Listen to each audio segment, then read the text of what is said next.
नमस्कार, स्वागत है आप सभी का आपके अपने ऑनलाइन इंस्टीट्यूट निशांत ज्ञान के यूट्यूब प्लेटफॉर्म पर।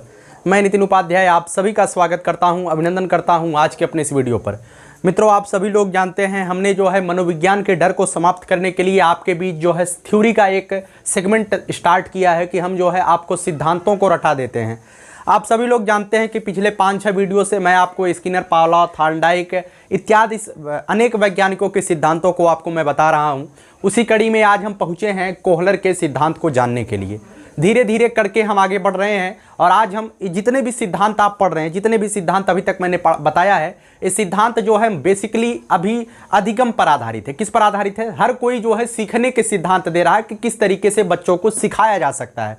हम एक टीचर बनने जा रहे हैं और टीचर बनने में सबसे जो महत्वपूर्ण भूमिका होती है वो बच्चों के सिखाना ही होता है। हमारे सामने जो चैलेंज होता है वो सिखाना ही होता है। इसी वजह से जितने भी सिद्धांत आपकी परीक्षाओं में पूछे जाते हैं, अधिकतर सिद्धांत यहीं से आते हैं कि आप बच्चों को किस तरीके से सिखाएंगे। उन्हीं सिद्धांतों को मद्देनजर रखते हुए आज हम बढ़े हैं कोहलर के सिद्धांत को जानने के लिए। मद्देनजर शब्द हमने इस्तेमाल कर दिया, तो चलिए शब्द चयन में हम कोशिश करते हैं कि शब्द का चयन बहुत अच्छा हम कर पाएं, लेकिन मुख से बोल देते हैं। चलिए, जो कोहलर का सिद्धांत है, सबसे पहली बात हम बताते हैं कि कहाँ के वैज्ञानिक थे। तो मित्रों, कोहलर जो है जर्मनी के वैज्ञानिक थे। कि कहाँ के वैज्ञानिक थे? जर्मनी के वैज्ञानिक थे। और इनके सिद्धांत को सूझ अथवा अंतर्दृष्टि का सिद्धांत कहा जाता है। सूझ अथवा अंतर्दृष्टि का सिद्धांत कहा जाता है इनके सिद्धांत को। अब क्यों कहा जाता है, अभी हम बाद में बताएंगे क्यों कहा जाता है, लेकिन इतना लिख दीजिए कि कोहलर के सिद्धांत को सूझ अथवा अंतर्दृष्टि का सिद्धांत कहा जाता है। इनके सिद्धांत को जो है गेस्टाल्टवाद का सिद्धांत कहा जाता है। क्या कहा जाता है? गेस्टाल्टवाद का सिद्धांत कहा जाता है। यह भी कहा जाता है इनके सिद्धांत को क्या कहा जाता है? गेस्टाल्टवाद का सिद्धांत कहा जाता है।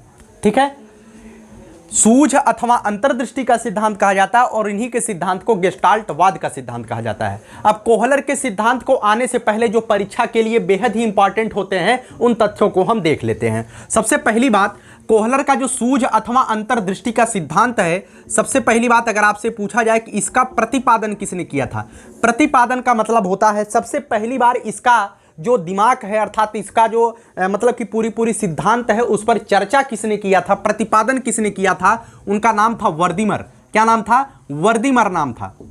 और यह कब किए थे? तो 1911 ईस्वी में किए थे। कब किए थे? 1911 ईस्वी में वर्दीमर ने इस सिद्धांत का प्रतिपादन किया था। क्या किया था? प्रतिपादन किया था। ठीक है, अगर आपसे कहा जाए कि इसका प्रयोग किसने किया था, ध्यान से सुनिएगा। प्रतिपादन वर्दीमर ने किया था और इसका जो प्रयोग था वो प्रयोग किसने किया था? तो प्रयोग भैया कोहलर साहब ने किया था। किसने किया था? कोहलर साहब ने इसका प्रयोग किया था। और कब किया था? तो 1916 ईस्वी में किया था। अब जहां पर डेट और सन याद करना जरूरी होता है, वहां पर हम आपको बता देते हैं। अब हर एक चीज में सन नहीं पूछा जाता है। ठीक है, आपसे पूछा जाएगा कि प्रतिपादन किसने किया था, तो वर्दीमर ने 1911 ईस्वी में किया था। 5 साल के बाद कोहलर महोदय ने इस पर अपना प्रयोग किया था। प्रयोग का मतलब जो प्रतिपादन वर्दीमर साहब ने किया था, जो सिद्धांत उन्होंने लिख कर दिया था, उसी सिद्धांत को कोहलर साहब ने एक चिंपैंजी बंदर पर प्रयोग करके दिखा दिया था। ठीक है, यही होता है प्रयोग। अब यह सिद्धांत जब इन्होंने प्रयोग कर दिया तो एक महोदय थे जिनका नाम था कोफका। क्या नाम था? कोफका महोदय। क्या नाम था? कोफका महोदय उनका नाम था। ठीक है, कोफका महोदय ने 1920 में, कब? 1920 में कोफका महोदय ने 1920 में एक किताब लिखा जिसका नाम था गेस्टाल्ट थ्योरी। क्या नाम था? Gestalt theory. ध्यान से सुनिएगा इस बात को। एक किताब लिखा और उसका नाम था गेस्टाल्ट थ्योरी।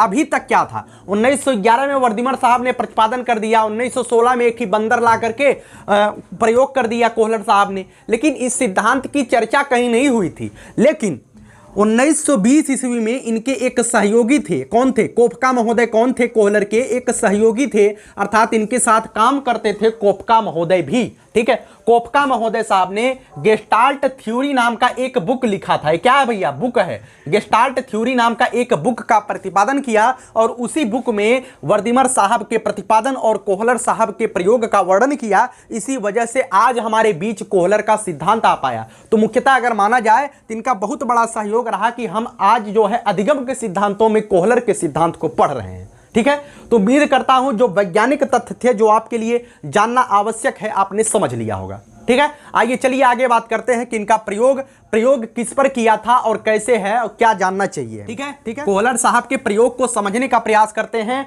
कोहलर साहब ने प्रयोग किस पर किया था? सबसे पहली बात, कोहलर साहब ने जो प्रयोग किया था उस प्रयोग को जो है चिंपैंजी पर किया था। किस पर किया था? चिंपैंजी। जो चिंपैंजी होता है इसे ही हम हिंदी में वनमानुष बोल देते हैं। ऐसा बंदर जिसका मुख जो है सीधा सीधा मनुष्य की तरह दिखाई दे वही होता है चिंपैंजी या वनमानुष बंदर। ठीक है, बंदर पर इन्होंने प्रयोग किया था। ठीक है, आप इसका नोट्स जरूर बनाइएगा भविष्य के लिए। इन्होंने जिस बंदर पर प्रयोग किया था उस बंदर का नाम क्या था? उस बंदर का नाम भी पूछा जाता है। उस वनमानुष का नाम, उस चिंपैंजी का नाम क्या था? तो वह भी पूछा जाता है सुल्तान। क्या नाम था? सुल्तान साहब एक बंदर थे जिनके ऊपर कोहलर महोदय ने प्रयोग किया था। अब प्रयोग क्या किया था? एक बंद कमरा था। क्या था? एक बंद कमरा था। ये भैया बंद कमरा है। इसी बंद कमरे में सुल्तान महोदय को बैठा दिया गया। सुल्तान महोदय को इसी बंद कमरे में जो है डाल दिया गया। ये सुल्तान महोदय हैं, ये बंदर हैं। क्या हैं? बंदर साहब हैं जिनका नाम है सुल्तान। बंदर का नाम बहुत अजीब है, इनका नाम है सुल्तान। सुल्तान साहब को 2 दिन से पहले से खाना नहीं दिया गया था। अब सुल्तान साहब को उसी कमरे में बंद करके ताला मार दिया गया और एक इसी छत से जो है 1 दर्जन केला, दर्जन केला मतलब कुछ केले लटका दिए गए। अब उसमें लिखा नहीं गया कितने दर्जन केले लटकाए गए, लेकिन कुछ केले जो है यहीं पर लटका दिए गए। क्या लटकाया गया? केले। क्या लटका दिया गया? केले लटका दिए गए बंद कमरे में। ठीक है, अब सुल्तान साहब को भूख लगी है तो कूद रहे हैं केले की तरफ, लेकिन उतने बड़े हो तब तो पाए केला, नहीं पा रहे हैं केला।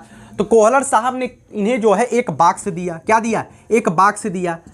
अब उस बाक्स को जब ये अंदर लेके गए तो उस बाक्स का प्रयोग ये बंदर करने लगा।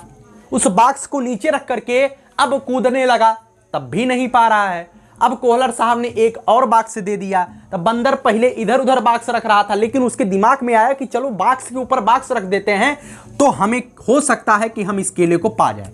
अब बाक्स के ऊपर बाक्स रख दिए। तब सुल्तान महोदय, सुल्तान जो बंदर हैं वो कूद रहे हैं, तब भी नहीं पा रहे हैं। अब बड़े चक्कर में, भूख तो इतना परेशान है भूख से कि अगर केला पा जाए तो 1 मिनट में सफाचट कर दे, लेकिन पा ही नहीं रहे तो सबकी समस्या है। उसके बाद सुल्तान साहब ने एक छड़ी दे दिया। क्या सुल्तान नहीं, कोहलर साहब ने एक छड़ी दे दिया। इस छड़ी, अभी जब छड़ी सुल्तान महोदय पाए तो दोनों बाक्स को नीचे रखे हैं, उसके बाद छड़ी को हाथ में ले लिए और खींच लिए और केला आ गया। यही इनका प्रयोग है। केला नीचे आ गया, केला को खा करके प्रयोग समाप्त कर दिए। समझ में आया? एक बंद कमरा था, उसमें एक चिंपैंजी रखा गया जिसका नाम था सुल्तान। वह जो है काफी भूखा था, उसके ऊपर जो है केले लटकाए गए। अब केले को जो है पा नहीं रहा था। उसके बाद कोहलर महोदय एक बाक्स देते हैं, उस बाक्स पे चढ़ करके केला पकड़ता है, तब भी नहीं पाता है। 2 बाक्स देते हैं, तब भी नहीं पाता है। लेकिन जब एक छड़ी दे देते हैं, छड़ियों से खींच करके तुरंत खा के मस्त हो जाता है। यही है कोहलर का सिद्धांत। अब इससे हमें क्या सीख मिलती है? इसी सीख से क्वेश्चन आता है। कि इससे हमें क्या सीख मिलती है? इससे सीख मिलती है कि जब हमारे सामने क्या होता है, जब हमारे सामने कोई समस्या आती है, जब हमारे सामने, इस लाइन को लिख लीजिएगा, जब हमारे सामने समस्या आती है, उस समस्या को क्या होता है? उस समस्या की अंतर्दृष्टि हम करते हैं। क्या करते हैं? अंतर्दृष्टि। अर्थात उस समस्या को समाधान करने के लिए हम अपने अंदर जो है उस समस्या के समाधान का कारण ढूंढते हैं। किस तरीके से? तरीका ढूंढते हैं, कारण नहीं, तरीका ढूंढते हैं। उसी को अंतर्दृष्टि कहा जाता है। अपने मन में, अभी हम काम नहीं कर रहे हैं, लेकिन अपने मन में ढूंढते हैं किस तरीके से यह समस्या का समाधान हो सकता है। अंतर्दृष्टि के बाद हमें जो है एक प्राप्त होती है, उसे कहते हैं सूझ। क्या प्राप्त होती है? सूझ प्राप्त होती है। जब हमें सूझ प्राप्त हो जाती है तो हम जो है उस समस्या का समाधान कर लेते हैं। ठीक है, उस समस्या का हम क्या कर लेते हैं? समाधान कर लेते हैं। इसी तरीके से चलता है सीखने की प्रक्रिया। कक्षा में इसका क्या प्रयोग है उसे भी समझने का प्रयास करिए कि कक्षा में इसका क्या प्रयोग है। ठीक है, कक्षा में इसका हम बच्चों पर कैसे प्रयोग करेंगे उसे भी देख लीजिए। कक्षा में इसका प्रयोग है भैया, जब हम कक्षा में प्रयोग करते हैं कि बच्चा जो है आसानी से सीख जाए, बच्चा जो है आसानी से सीख जाए, आसानी से सीख जाए, इसके लिए इसका प्रयोग करते हैं। कठिन प्रश्न आसान बनाया जाता है। कठिन प्रश्न आसान बनाया जाता है। क्या होता है? कठिन प्रश्न को आसान बनाया जाता है। कठिन प्रश्न को आसान बनाया जाता है। और क्या होता है? बच्चे को जो है बच्चे को जो है हम जैसे कोई बड़ा सा क्वेश्चन है गणित का, वह बच्चा जो है आसानी से हल नहीं कर पा रहा है, तो उसे हम थोड़ा थोड़ा मतलब कि तोड़ तोड़ करके उस सवाल को बताएंगे तो बच्चा आसानी से सीख जाता है। समझ में आया? इससे जो है पाठ्यक्रम का निर्माण होता है। क्या होता है? इससे पाठ्यक्रम का निर्माण होता है। क्या होता है? पाठ्यक्रम का निर्माण होता है। अब पाठ्यक्रम का निर्माण कैसे होता है? पाठ्यक्रम जो होता है एक एक सब्जेक्ट को जोड़ करके बनाया जाता है। हम देखते हैं कक्षा 5 का लड़का है, 11-12 साल का होगा, तो इसके दिमाग कितना डेवलप होगा, उसी तरीके से हम पाठ्यक्रम को इधर उधर से जोड़ करके एक पाठ्यक्रम का निर्माण करते हैं। समझ में आया? तो पाठ्यक्रम का निर्माण कैसे होता है? इधर उधर से पाठों को जोड़ करके एक पूरा पाठ्यक्रम बनाया जाता है, यही होता है पाठ्यक्रम का निर्माण। ठीक है, आसानी से समझिएगा कि बच्चे को जो है आसानी से किस तरीके से सिखाया जाए, हम किस तरीके से आपको बता दें कि आपको कोहलर का सिद्धांत आसानी से समझ में आ जाए, यही है कोहलर का सिद्धांत। सिखाना है आसानी से, तोड़ मड़ोड़ करके कैसो भी आपके दिमाग में चिपका देना है, यही है कोहलर। समझ में आया? तो कोहलर साहब ने क्या किया? कोहलर साहब ने जो है समग्रता, पूर्णता पर ज्यादा जोर दिया। किस पर जोर दिया? समग्रता। कोहलर साहब ने समग्रता यहां पर लिख लीजिएगा। कोहलर साहब ने समग्रता पर जोर दिया। किस पर जोर दिया? समग्रता। समग्रता का मतलब क्या होता है? पूर्णता। ठीक है, पूर्णता पर जोर दिया। अब जो बंदर है, वो बंदर अगर एक बॉक्स पाया होता तब तो नहीं कर पाता। बंदर ने दोनों बॉक्स और छड़ी का एक साथ, तीनों तो उसे अलग अलग मिले। आपके जीवन में भी जो आपको अवसर मिलेंगे वो कहीं ना कहीं अलग अलग तरीके से, जब आप बूढ़े हो जाएंगे तो आपको पता चलेगा ये अवसर हमें यहां मिला था, ये अवसर हमें यहां मिला था, ये अवसर हमें यहां मिला था। हम अगर तीनों का एक साथ प्रयोग कर लेते तो हम कुछ बड़ा कर जाते। तो बंदर वही किया। बंदर को तीन चीज तीन बार में मिला, लेकिन उसका प्रयोग बंदर ने समग्रता से किया, एक बार में तीनों का प्रयोग कर लिया। इसी वजह से कहा जाता है कि इस कोहलर के सिद्धांत में कोहलर साहब ने समग्रता पर जोर दिया, अर्थात पूर्णता पर जोर दिया। ठीक है, यह जो इनका सिद्धांत है, इसे हम पूर्णता का सिद्धांत भी कहते हैं। क्या कहते हैं?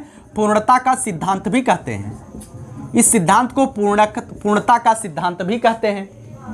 यह जो सिद्धांत है, यह सिद्धांत पूर्ण से अंश की ओर जाता है। इस चीज को ध्यान रखिएगा, यह सिद्धांत जो है पूर्ण से अंश की ओर जाता है। ठीक है, यह सिद्धांत जो है पूर्ण से अंश की ओर जाता है। ठीक है, अब इनके सिद्धांत को आपने समझ लिया कि इनके सिद्धांत को क्या क्या कैसे प्रयोग हुआ, क्या वैज्ञानिक तथ्य थे। अब हम आपके सामने बात करते हैं गेस्टाल्टवाद का सिद्धांत इसे क्यों कहा जाता है और आखिरकार गेस्टाल्टवाद होता क्या है। पहले देसिया भाषा में आपने समझ लिया, अब चलिए गेस्टाल्टवाद को आपको समझा दें। जो गेस्टाल्टवाद का सिद्धांत है, इस शब्द में एक चीज आपको दिखाई दे रहा है, गेस्टाल्ट। ये जो गेस्टाल्ट शब्द है, ये जर्मन भाषा का शब्द है। कैसा शब्द है? जर्मन भाषा। क्योंकि भैया जो कोहलर साहब थे ये जर्मनी के निवासी थे, तो प्रयोग आपका का अंग्रेजी करेंगे। जहां के आप निवासी रहेंगे, आप भोजपुरिया बिहार वाले हैं तो भोजपुरिया का प्रयोग करेंगे। ठीक है, तो इसी तरीके से गेस्टाल्ट भी थे। गेस्टाल्ट जर्मनी के थे तो जर्मनी भाषा का प्रयोग किए गेस्टाल्ट। कोहलर साहब जर्मनी के थे तो गेस्टाल्ट शब्द का प्रयोग कर दिए। गेस्टाल्ट शब्द किस भाषा का शब्द है? तो जर्मनी भाषा का शब्द है। और इस शब्द का अर्थ को क्या होता है? इस शब्द का अर्थ होता है समग्रता। इस शब्द का क्या अर्थ होता है? समग्रता। इस शब्द का क्या अर्थ होता है? पूर्णता। क्या होता है? पूर्णता। जब हम कोई काम करते हैं, जैसे कि हम जो है कोई काम कर रहे हैं, ठीक है, तो हम उस काम को सोचते हैं कि यह काम पूरा ही हो जाए तो ही अच्छा है। जैसे आप बीएड या डीएलएड कर रहे हैं, बीएड या बीटीसी कर रहे हैं, तो आपके दिमाग में क्या होगा कि हम फर्स्ट सेमेस्टर पास हो जाए, सेकंड सेमेस्टर में मेहनतें नहीं करेंगे, फेल हो जाएंगे। ऐसा नहीं, आपने एक पूरी प्लानिंग बनाई है कि हमें फर्स्ट सेमेस्टर, सेकंड सेमेस्टर, तृतीय सेमेस्टर में टीईटी का एग्जाम देना है, पास करना है, चतुर्थ सेमेस्टर तक जाना है, अंत में एक जॉब ले लेनी है। ठीक है, आपने एक पूरा प्लानिंग बनाना है, पूरा समग्रता लिया है। जैसे आप कोई बुलेट, आपने जॉब ले लिया, अब बात करते हैं, आपने जॉब ले लिया। जॉब लेने के बाद आपको लगा कि यार बुलेट से चलना चाहिए, साइकिल से चलने में मज़ा नहीं आ रहा है, स्प्लेंडर से चलने से मज़ा नहीं आ रहा है, तो आप बुलेट लेने जब जाएंगे, तो जब बुलेट लेने जाएंगे तो आप क्या बुलेट का एक पार्ट देखेंगे कि इसका हेडलाइट ये बहुत सही है, ले लेते हैं। हेडलाइट ये कुल गाड़ी का सही होता है? नहीं, आप हेडलाइट नहीं देख करके बुलेट खरीदेंगे। बुलेट गाड़ी आप लिए हैं, उस बुलेट गाड़ी को आगे पीछे पूरी समग्रता से अध्ययन करेंगे। इसका टायरा सही है, इसका टायर सही है, इसका डीपर सही है, इसका स्टैंड सही है, गद्दी सही है, टंकी सही है, हर एक चीज को हम देखेंगे, अर्थात समग्रता से देखेंगे, उसके बाद हम उस बुलेट गाड़ी को लेंगे। ठीक है, तो यही है गेस्टाल्टवाद। ठीक है। गेस्टाल्टवाद का मतलब है, गेस्टाल्ट जर्मन भाषा का शब्द है, इसका मतलब होता है समग्रता या पूर्णता। ठीक है, तो उम्मीद करता हूं यहां पे जो समग्रता शब्द लिखा गया है, यहां पे कहीं कहीं लिखा जाता है आकृति की समग्रता, तो आप समझ जाइएगा आकृति की समग्रता का मतलब यही है कि कोई भी वस्तु वह पूर्ण हो, वही है गेस्टाल्ट। ठीक है, तो उम्मीद करता हूं कोहलर के सिद्धांत को आपने आसानी से समझ लिया होगा और समझने का पूरा प्रयास करिएगा। अगर नहीं आता है तो वीडियो को 2-3 बार देख लीजिए, कोहलर का सिद्धांत आसानी से समझ में आ जाएगा। ठीक है, कोहलर का सिद्धांत बहुत ही आसान है, हमने इतना बड़ा बताया है, मैं चाहता तो मात्र 2 मिनट की वीडियो में आपको बता देता, लेकिन समझना आपके लिए आवश्यक है। मेहनत आप करिए, तत्परता से रहिए, प्रतिबद्धता दिखाइए, ईमानदारी बिल्कुल अपने जीवन के साथ करिए। अगर आपने इस जीवन में 2-3 साल के समय में ईमानदारी दिखा दी तो आने वाले पूरे समय आपको मौज ही करना है। ठीक है, तो चलिए इतने ही समय का वीडियो था, इस वीडियो को यहीं तक रखते हैं। और भी जो कुछ होता है, जैसे कुछ चीज़ें इसमें बच जाती हैं तो हम इसे प्रश्न के माध्यम से आपको करा दिए जाएंगे।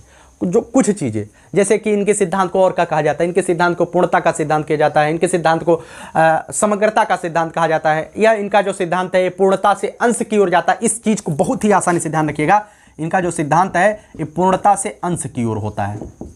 ठीक है, पूर्णता से अंश की ओर इनके सिद्धांत होता है। ठीक, चलिए उम्मीद करता हूँ सारी चीज़ें आप अच्छे से समझ पाए होंगे, और अगर अच्छी तरीके से समझ पाए हैं इस वीडियो को लाइक करिएगा, और चैनल पे नए हैं तो चैनल को सब्सक्राइब जरूर करिएगा, और ज़्यादा से ज़्यादा मित्रों तक शेयर करिएगा। ठीक है, बहुत बहुत धन्यवाद।